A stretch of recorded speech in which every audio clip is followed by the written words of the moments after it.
안녕하세요. CDS 지역인재융합동아리 MOMM팀입니다. 저희 팀의 6주간의 활동을 소개해드리고자 합니다. 우선 어떠한 방식으로 동아리 활동을 계획했는지 설명드리겠습니다. 저희 팀은 한국조폐공사를 목표 기업으로 선정하였는데요. 저희 동아리 구성원은 모두 소비자학과로서 소비자 트렌드와 기업의 혁신적 기술에 많은 관심을 가지고 있습니다. 물질적인 형태에서 수치적인 형태로 변화하는 화폐산업에서 핀테크 산업의 비중이 커지고 있습니다. 한국조폐공사는 최근 번거로운 결제, 인증, 보안 서비스를 해결해주며 소비자의 삶을 보다 편리하게 하고 있습니다. 국민 밀착 플랫폼을 개발해내며 혁신적인 기업으로서의 꾸준한 발전을 해나간다는 점에서 목표 기업으로 선정하게 되었습니다. 또한 주화 재정란 감소로 인해 기업의 영업이익의 감소를 예상했지만 수합 분석을 통해 공공분야 중심으로 새로운 사업을 추진하고 또 적극적으로 해외 시장을 개척함으로써 실적이 상승 추세에 있음을 알 수 있었습니다. 이러한 곳에서 함께 성장하고 발전하고 싶다는 마음으로 최종적으로 한국조폐공사를 목표 기업으로 선정하게 되었습니다. 저희의 활동 계획은 이러합니다. 기업 분석 및 기업 채용 프로세스 파악, 외부 전문가 인터뷰, NCS 학습 및 필요 스펙 갖추기, AI 모의 면접 체험, 이렇게 4단계로 계획했습니다. 다음 운영 방식을 살펴보겠습니다. 저희는 총 4가지 운영 방식으로 진행했습니다. 첫 번째, 영상 회의 프로그램 활용입니다. 저희는 코로나19로 인해 주로 비대면 방식으로 회의를 진행했었는데요. NCS 문제집과 인터넷 강의를 구매하였고 필기 대비에 적극적으로 활용했습니다. 영상을 통해 각자의 풀이법도 공유하였습니다. 두 번째, 현직자 인터뷰입니다. 현재 한국소비자원에 재직 중인 현직자에게 인터뷰를 요청하여 비대면 인터뷰를 진행했습니다. 전반적인 공기업 지원 전략과 기업에 대한 정보 등 다양한 질문을 준비하였고 이를 바탕으로 질의응답 시간을 가졌습니다.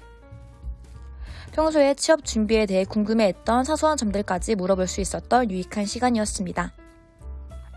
셋째, 모의 면접 진행입니다. 코로나19로 인한 비대면 채용 트렌드에 맞춰 충남대학교 협력기관인 뷰인터를 통해 모의 AI 면접을 진행했습니다.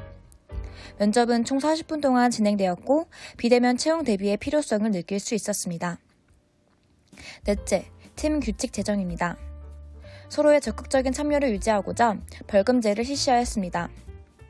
불참 및 지각 시 1,000원, 각자 돌아가며 작성하기로 한 주차보고서 작성 기한 넘길 시 2,000원, NCS 목표 분량 미달 시 2,000원을 벌금으로 정하였습니다. 벌금 통장을 만들어 벌금을 따로 관리하였습니다. 벌금제를 통해 의무감을 느끼고 적극적인 참여를 유지할 수 있었다고 생각합니다. 이제 활동 결과를 알아보겠습니다. 첫 번째, NCS 모의고사 성적입니다. NCS 과목 중 의사소통 능력, 수리 능력, 문제 해결 능력으로 이루어진 모의고사를 매주 풀었습니다. 2주차 결과와 6주차 결과를 비교해보면 모든 팀원들이 각자 조금씩 향상되는 성적을 보였습니다. 아직 많이 부족하지만 이렇게 꾸준히 문제를 풀다 보면 앞으로도 더 나은 결과를 기대할 수 있을 것이라 생각합니다. 둘째, 실제 기업 필기시험 응시입니다. 팀원 중 한 명은 융합동아리를 통해 NCS에 집중할 수 있었고 실제 필기시험에서 큰 도움을 얻을 수 있었습니다. 비록 4점 차이로 합격하지는 못했지만 학습 동아리에서 꾸준한 학습한 성과를 체감할 수 있었습니다. 이는 앞으로의 학습 동기가 되었다고 합니다. 세 번째, 자격증 취득입니다. 추가 스펙 및 가산점을 위한 자격증을 준비했습니다. 토익 성적의 비중이 높은 한국조폐공사에 대비하고자 토익 시험에 응시했습니다. 기본적인 공기업 가산점 자격증인 한국사 검정 능력 시험에도 응시했습니다.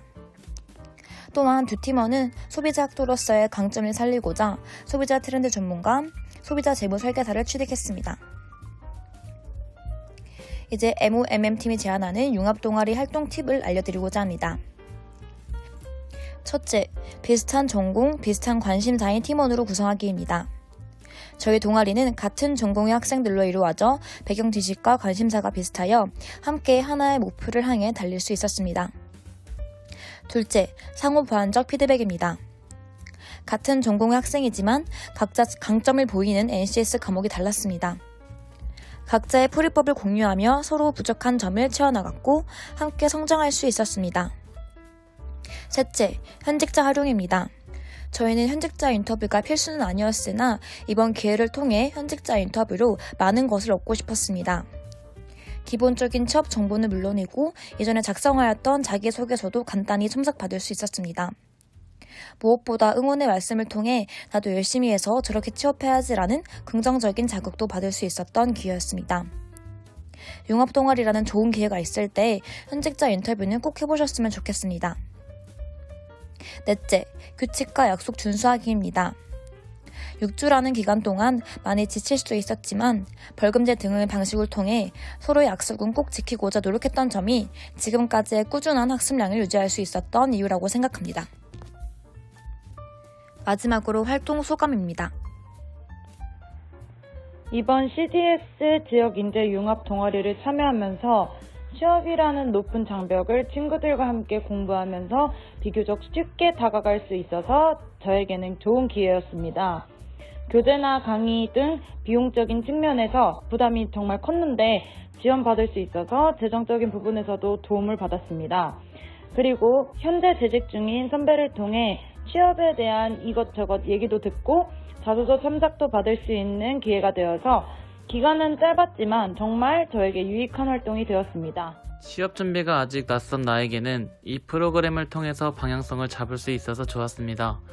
조원들과 함께 문제를 풀면서 나의 부족한 점을 알 수 있었고 개념 위주의 공부가 필요하다고 생각했습니다. 프로그램 기간이 조금 짧아 한 학기 동안 진행하면 좋을 것 같다는 생각이 들었습니다. 막막하기만 했던 취업 준비에 대한 틀을 잡을 수 있는 기회가 되었습니다. 팀원들과 함께 했기에 어려웠던 순간도 이겨낼 수 있었으며 공기업 정보 수집을 공유하며 많은 정보를 얻었습니다. 앞으로도 지금의 마음가짐을 잊지 말고 꾸준하게 노력하고 싶습니다. 막연하게 좋은 회사라고 생각했던 한국주택공사에 대해 직접 기업 분석, 채용 절차를 알아보며 체계적으로 채용에 대비할 수 있었습니다. 무엇보다 제대로 필기를 준비하는 계기가 되었다는 점이 가장 큰 성과였습니다. 같은 전공에 비슷한 관심사를 가진 친구들과 힘든 취업 기간 동안 서로 응원하며 해내자고 약속했습니다. 길다면 길고 짧다면 짧은 6주라는 기간이 모두에게 제대로 된 취업 준비의 시작점이 되어 앞으로 다른 기업 분석도 도전하며 체계적으로 준비해 나갈 예정입니다. 이번 CDS 지역인재 융합 동아리는 취업 준비를 위한 첫걸음이 되었습니다. 또한 앞으로의 취업 준비 방향 설정과 성취 동기를 얻을 수 있었던 기회가 되었습니다. 우리 모두 출발선에 있는 경쟁자이지만 앞으로도 꾸준히 서로의 원동력이 된다면 모두가 원하는 목표를 함께 이룰 수 있을 것으로 생각합니다. 지금까지 MOMM팀이었습니다. 감사합니다.